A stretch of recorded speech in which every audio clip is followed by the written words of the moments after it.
ಇಂದೇ ಡೌನ್ಲೋಡ್ ಮಾಡಿ ಮತ್ತು ನಿಮ್ಮ ನೆಚ್ಚಿನ ಶೋಗಳನ್ನು ಆನಂದಿಸಿ.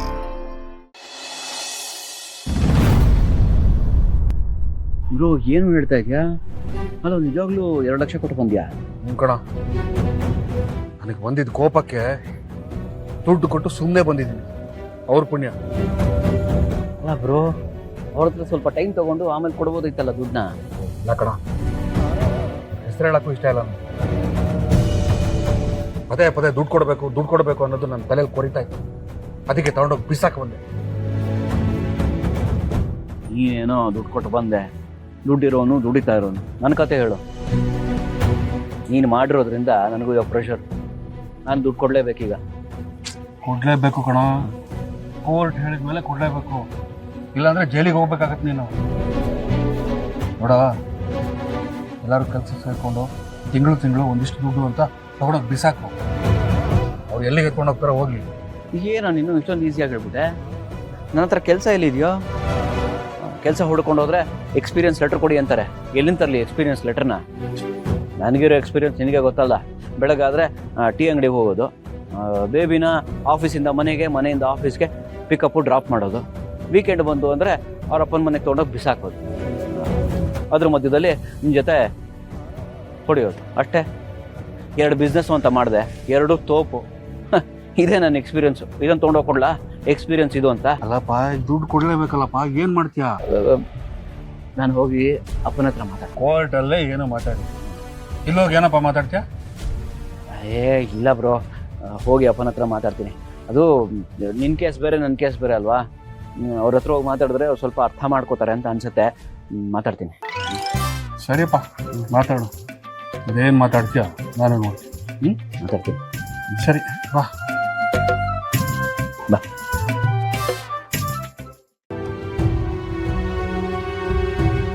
ಅಮ್ಮ,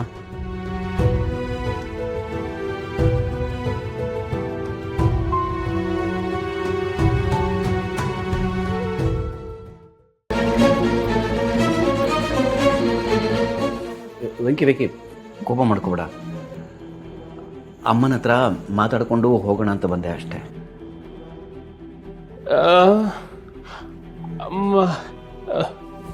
ಅಲ್ಲ ವೆಂಕಿ,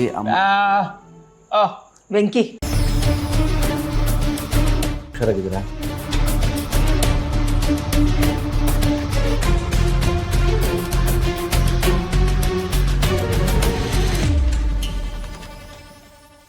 ಅಮ್ಮ, ನನ್ನ ವಿಷಯದಲ್ಲಿ ನಿಮಗೆಲ್ಲ ತುಂಬ ಕೋಪ ಬಂದಿದೆ ಅಂತ ನಂಗೆ ಚೆನ್ನಾಗಿ ಗೊತ್ತು. ಅದು ನಿಮ್ಗಳ ಪರಿಸ್ಥಿತಿ ಗೊತ್ತಿಲ್ಲದೆ ನಾವು ತಪ್ಪು ಮಾಡ್ಬಿಟ್ವಿ. ದಯವಿಟ್ಟು ನನ್ನ ಕ್ಷಮಿಸ್ಬಿಡಮ್ಮ ಪ್ಲೀಸ್. ಈಗ ಯಾಕಪ್ಪ ಕ್ಷಮೆ ಕೇಳ್ತಾ ಇದೆಯಾ? ನನಗೆ ಗೊತ್ತು ನೀನು ನನ್ನ ಕ್ಷಮಿಸಲ್ಲ ಅಂತ. ಆದರೆ ನನ್ನ ಕಷ್ಟನೂ ನಿನಗೆ ಗೊತ್ತಿರಬೇಕಲ್ವಮ್ಮ? ನಿನಗೆ ಕಷ್ಟನಾ? ಏನಪ್ಪ ಇದು ಹೊಸ ನಾಟಕ? ಏನಮ್ಮ ನೀನು ಎಲ್ಲ ಗೊತ್ತಿದ್ದು ಏನು ಗೊತ್ತಿಲ್ಲದೆ ಇರೋ ಥರ ಮಾತಾಡ್ತಿದ್ಯಲ್ಲ. ನೋಡಮ್ಮ, ಸಂತುಗೆ ಕೆಲಸ ಇದೆ, ಕೈ ತುಂಬ ಸಂಬಳ ಬರುತ್ತೆ. ಅದರಲ್ಲಿ ಒಂದು ಸ್ವಲ್ಪ ಸೇವ್ ಮಾಡಿ ನಿಮಗೆ ದುಡ್ಡು ತಂದು ಕೊಟ್ಟಿದ್ದಾನೆ. ನನಗೆ ಕೆಲಸನೇ ಇಲ್ವಲ್ಲಮ್ಮ. ನಾನು ಕೆಲಸಕ್ಕೋಸ್ಕರ ಎಲ್ಲ ಕಡೆ ಅಲಿತಾ ಇದ್ದೀನಿ ಗೊತ್ತಾ? ಎಕ್ಸ್ಪೀರಿಯನ್ಸ್ ಇಲ್ದಿರ ಯಾವನು ಕೆಲಸನ ಕೊಡ್ತಿಲ್ಲ, ನಾನೇನು ಮಾಡಲಿ?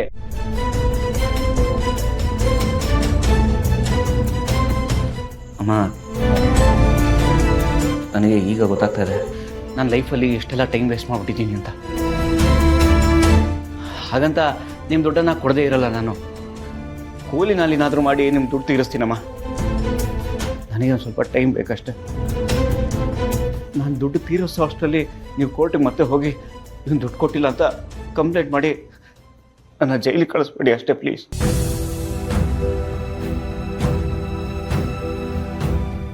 ನನಗೆ ನನ್ನ ಬಗ್ಗೆ ಚಿಂತೆ ಇಲ್ಲಮ್ಮ.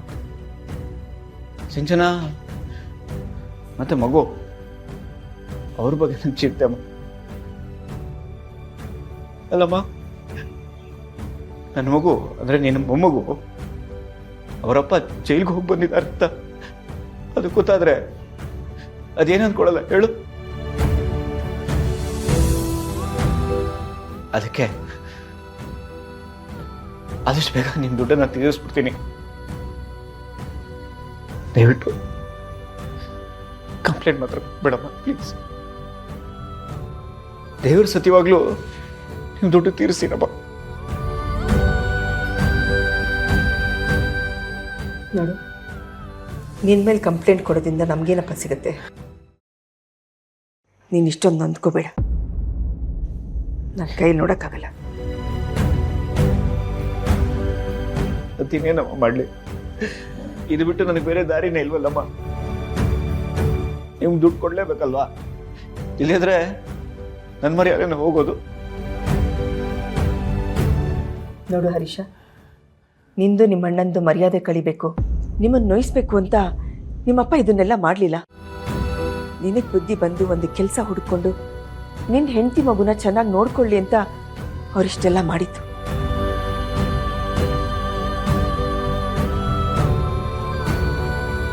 ಹೌದಮ್ಮ, ಒಳ್ಳೇದಾಯ್ತು ನೋಡು. ಅಪ್ಪ ಹಾಗೆ ಮಾಡಿದ್ದಕ್ಕೆ ನಂಗೆ ಒಳ್ಳೆ ಬುದ್ಧಿ ಬಂದಿದೆ. ಒಂದು ಒಳ್ಳೆ ಕೆಲಸ ಹುಡ್ಕೊಂಡು ಕೆಲಸ ಮಾಡಿ ನಿಮ್ಮ ದುಡ್ಡು ತೀರಿಸ್ತೀನಿ. ಆ ದೇವ್ರ ದಯೆಯಿಂದ ಒಳ್ಳೆ ಕೆಲಸ ಹುಡ್ಕೊಂಡು ಬುದ್ಧಿವಂತ ಆದರೆ ಸಾಕು. ನೀನು ದುಡಿಯೋ ದುಡ್ಡಲ್ಲಿ ನಿನ್ನ ಹೆಂಡತಿ ಮಗುನ ಚೆನ್ನಾಗಿ ನೋಡ್ಕೊ. ನಮಗೇನು ದುಡ್ಡು ಕೊಡಬೇಕಾಗಿಲ್ಲ.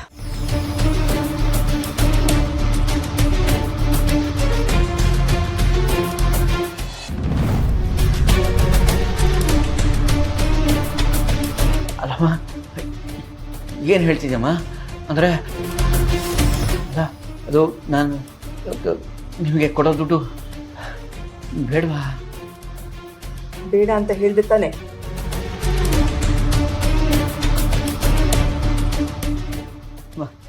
Thank you thank you so much. ತಾಯಿ ದೇವರು ಅಂತಾರೆ, ದೇವ್ರ ಸನ್ನಿಧಿಗೆ ಬಂದು ಒಂದ್ಸಿಗೆ ಬಹಳ ಖುಷಿ ಆಯ್ತಮ್ಮ. ಥ್ಯಾಂಕ್ ಯು ಅಮ್ಮ. ಆಶೀರ್ವಾದ ಮೇಡಮ್.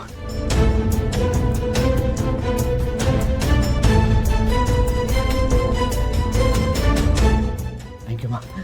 ಅದಕ್ಕೆ ಬರ್ತೀನಿ ವೆಂಕಿ, ಬರ್ತೀನಿ. ಥ್ಯಾಂಕ್ ಯು ಅಮ್ಮ.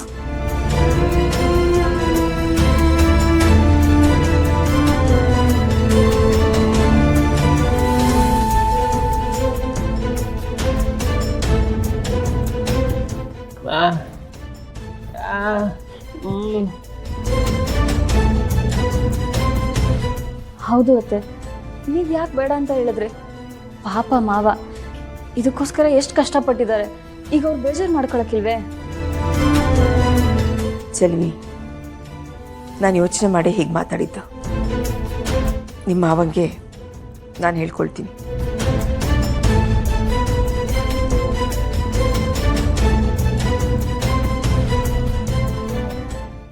ಲಕ್ಷ್ಮೀ ನಿವಾಸ